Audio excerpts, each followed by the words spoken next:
This is Greg in Telltale Books again, this time reporting on the first story that I read for the Space Opera September Challenge from SFF 180, and disappointment in more ways than one. First of all, as much as I love Leigh Brackett, the Nemesis from Terra, this was my first choice for the challenge for the space opera novella. Even though it won the Retro Hugo Award this year for the best novel for 1945, published in 1944, it appeared in the fall 1944 issue of Startling Stories under the title Shadow Over Mars. Even so, it's not a novel. It's 107 pages. It's a novella. So it qualified that way, but the Space Opera September Challenge requires that a significant portion of the story happen on a spaceship in space. Nemesis from Terra, despite spaceship on the cover, happens entirely on the planet Mars. So that kind of disqualifies it. So I'm disappointed there. The other way I'm disappointed in this book is that even though I'm a big fan of Leigh Brackett, I think everybody that loves science fiction should try some of her writing, read The Big Jump or The Long Tomorrow, or some of her short stories like The Lake of the Gone Forever. Beautiful story. The Nemesis from Terra doesn't live up to the rest of her work. It's standard science fiction adventure from pulp magazines in the mid-1940s. It's not very strong on characterization. It's not very strong on world building. It's also just a simple story. You got a hero who has a prophecy that says he's going to unify Mars and kick this Earth Corporation off the planet. And so him being big, strong hero, he goes and pursues killing the guy that's leading the corporation's efforts on Mars. Who also happens to be the guy running this corporation on Mars also happens to be a telepath, so he can read minds. It's a lot of fun, but if you're looking for anything deep, if you're looking for anything mind-blowing, if you're looking for that, even that sense of wonder that comes from so much of Brackett's writing, I just don't find it here. It's just a fun adventure. It's Flash Gordon, Buck Rogers stuff. It's a fun adventure. I'm sure if I would have read it as a teenager, I would have loved it. Today, I'm looking for something a little more than that. And like I say, not that I don't enjoy reading these old science fiction adventures. People today that are reading Brandon Sanderson or even Harry Potter and the Expanse novels, they're going to find this lacking. You're definitely going to find this lacking if you're judging it from the standpoint of today's science fiction. You're probably not going to like this book. I did like it. I don't love it.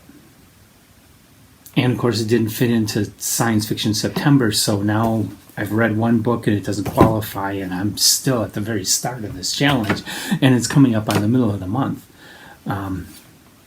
So my plan B is this is a Tor double book. They published a bunch of these in the 1980s, inspired, of course, by the old Ace doubles that were published in the 50s and 60s. So on the back of it, Battle for the Stars by Edmund Hamilton. Now this one was published in 1961, but it's still that good old space opera adventure. And this one takes place on a spaceship. It's all about a spaceship called the Star Song. So this is going to be, and again, it's a little longer than the Brackett piece, but it's still just a novella. So this is my plan B. This is going to be the first book I read for the Space Opera Challenge. So I'm probably not going to get through all four. There's no way I've got time to fit in a 500-page plus novel anymore this month, especially since the second book I wanted to read, Gideon the Ninth.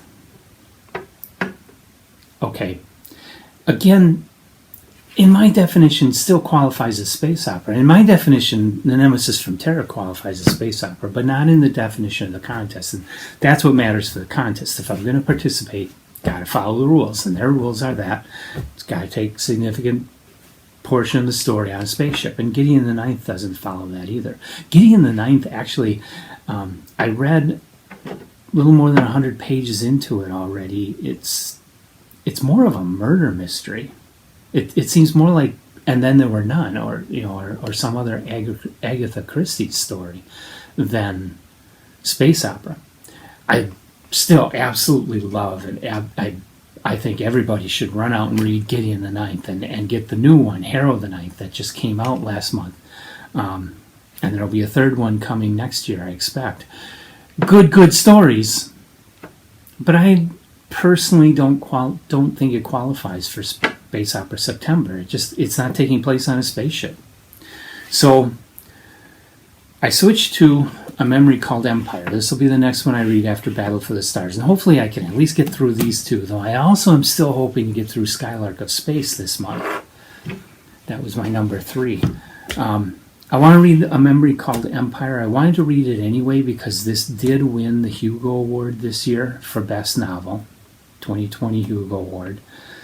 I've heard nothing but good. I've seen nothing but good reviews of this book, and the synopsis of it, which I can't remember details, but hearing the synopsis, it just sounded like something I would really like. So I want to read a memory called Empire after Battle for the Stars, and hopefully I can get through at least these 2 before the end of September and get 2 books done for the challenge. But yeah, Nemesis from Terra has kind of railroaded me. I lost a lot of time. That and the fact that I still had to finish the Odyssey, which Emily and I are going to be shooting the video for that tomorrow night as I film this. We're going to be reviewing the Odyssey, following up on our review of the Iliad. So look for that. That's going to be coming up. You'll see that video this Friday. I believe that's when we release the video. We shoot on Monday nights. We shoot like 3 weeks worth of videos on a Monday night, and then we release them on Friday nights at 6 p.m. So I think the Odyssey is scheduled to be released this coming Friday at 6 p.m. So look for that. Look for my review of Battle for the Stars as soon as I can read through this and get the video shot. I'll be doing a video for that, reviewing that one and telling you about it. And then following that, a memory called Empire, which you probably don't need another review of, but I'm going to do it anyway. I'm going to give my perceptions. Hey, what the hell, my 2 cents worth in on it. It's probably going to be just like all the other reviews you've heard. I haven't... One of the significant things about this and Gideon the Ninth is that when I was a kid, this is what I read. This is what was being published. This stuff is what I was reading. Leigh Brackett, Edmund Hamilton, Isaac Asimov, Harlan Ellison, John Varley was big back then, Gregory Benford, Greg Bear, Larry Niven, Jerry Pournelle. Those were the books that I was reading back then. And then, I continued reading through the 1980s. In the 1990s, when I was going to art school, early 1990s, and when I graduated, I just didn't have time. I got caught up in pursuing a career, got into a relationship, bought a house, had all kinds of responsibilities, and I stopped reading, and I stopped painting too. That painting up there is from art school. And the one over there is from the 1980s before I went to art school.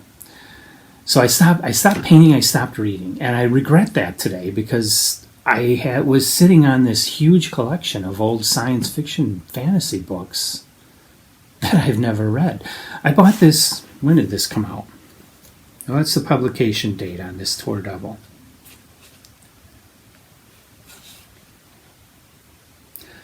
Publication date was May 1989. Okay, later than I thought it was. It's not early 80s, late 80s that this was published.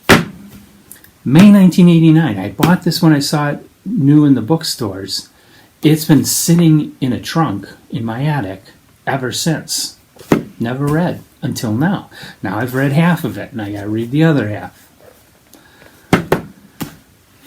And I got so many books like that. So many books like that. And of course, I'm now discovering all these new authors like Arcadia Martina and A Memory Called Empire, and I want to find out about them too, because I'm hearing so many good things about them.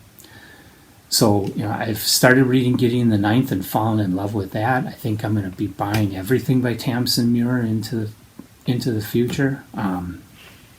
This sounds like I'm going to love it. There's some other authors I'm reading. I haven't read anything by Ted Chiang, but I finally watched the movie Arrival 2 nights ago and loved it. And so now I just bought the ebook of his collection, Stories of My Life, and I want to read it. I want to read Ted Chiang's original story and find out about it. I've been watching interviews of China Mieville on YouTube and thinking he and his fiction sound really cool, and I want to explore that too. So there's all these new authors I'm being introduced to right now and discovering, largely as a result of what I'm doing here with Telltale. Emily has been introducing me to some of these new authors, and there are others that I'm just discovering through my own exploration. And I want to read them too, but I also have this huge backlog of the classic science fiction authors that I want to read them too. So, I got my work cut out for me. And the great thing about this Space Opera September, even though I've been kind of derailed on the challenge, is that it is kicking me in the butt. And I finally did read Nemesis of Terra after 30 years. 30 years that it's been sitting there brand new, waiting for me to read it. And I finally picked it up and opened it because of Space Opera September. So these kinds of things are great to get you as a reader to investigate new things, and to, not just doing your own video series, but the challenges also are great ways for you as a reader to kind of branch out. Reading is kind of an exploration. It's kind of an odyssey through all the books that are out there, and you discover your own path. And your own path is going to sometimes connect with other people, and you guys can talk about it, but other people are going to go in their directions. You're going to go in your direction. Like me and Emily. Emily is into a lot of self-help and non-fiction books, and I fall asleep at stuff like that. I want fiction. I want adventure. I want this kind of stuff. So, we do part ways on those books, and I'm trying to make sure she gets those included in Telltale, so that she could follow her path through reading and literature and be represented by it. But I also want to do my thing too. I don't want to stop reading Edmund Hamilton and Leigh Brackett and Isaac Asimov. There's some of his books that I've never read. I've got them. I've just never read them. Robert Heinlein. There's a lot of Robert Heinlein I've never read. Want to read that. Just so much that I haven't explored yet, that I want to explore. And so I have this odyssey through literature, and these challenges are helping kick me in the butt and get going on it. I set it aside for so many years to focus on my adult life, and now I want to move forward with them and get more into them. And anyway, that leads me to the fact that these challenges are good things for readers. Even if you don't complete the challenge, even if you get through just the first book and something comes up and you're never going to finish, that's not the point of it. The point is to get you to pick that book up and read it, that you had on your list to read for a long time and just never have. The challenge, because it fits the challenge, it gets you to pick it up and read it. Or even if it doesn't fit the challenge, it still gets you to get out from in front of the TV or computer and pick that book up and read it finally. So I would really love to hear from any of you that if you would like us to do a challenge, and what kind of challenge you think would be good for us to do for you. What kind of challenge would you love to do from Telltale? Something different from what everybody else on BookTube is doing. Or maybe you challenge me and Emily in some way. That would be fun too. See if you can give us a challenge and we try it and see what happens. That might be fun too. So leave your comments on the video, on our Facebook page, wherever. Send us messages through Facebook, whatever you want to do. That's fine. Just get it to us. Get your thoughts to us on what you would like to see, what kind of challenges you'd be interested in, what kind of reviews you'd like to see us do. We finally did get somebody who asked us to review Jurassic Park. I love the movie Andromeda Strain, but I've never read Michael Crichton, I don't know how you say it. I've never read any of his books. I've seen the movie Jurassic Park and thought it was good, but I just never have thought about picking up that book and reading it. So maybe this guy gets me to pick up that book and read it and review it for you. I'm talking that over with Emily right now. We haven't made a decision, especially since we already 2 months ago set our video review schedule all the way to the end of February. So anything like that, I really don't want to push it back that far with somebody requesting us to do something. But it's, on the other hand, the books we have in our schedule are all things we really, really want to review for you and bring to you. So I got to figure out exactly how to fit that in without it being 2 years from now that we do the review.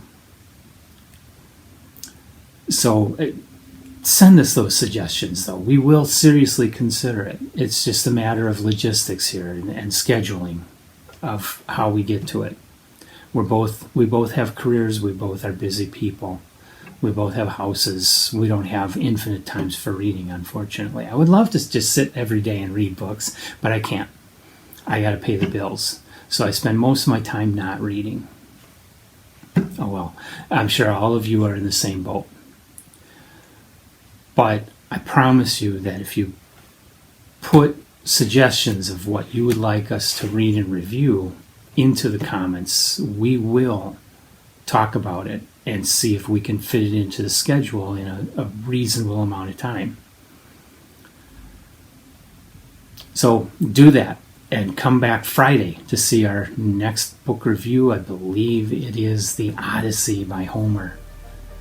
That's been an interesting read. So come back and see what we have to say about it. That's all for now. Thank you. This is Greg. See you next time.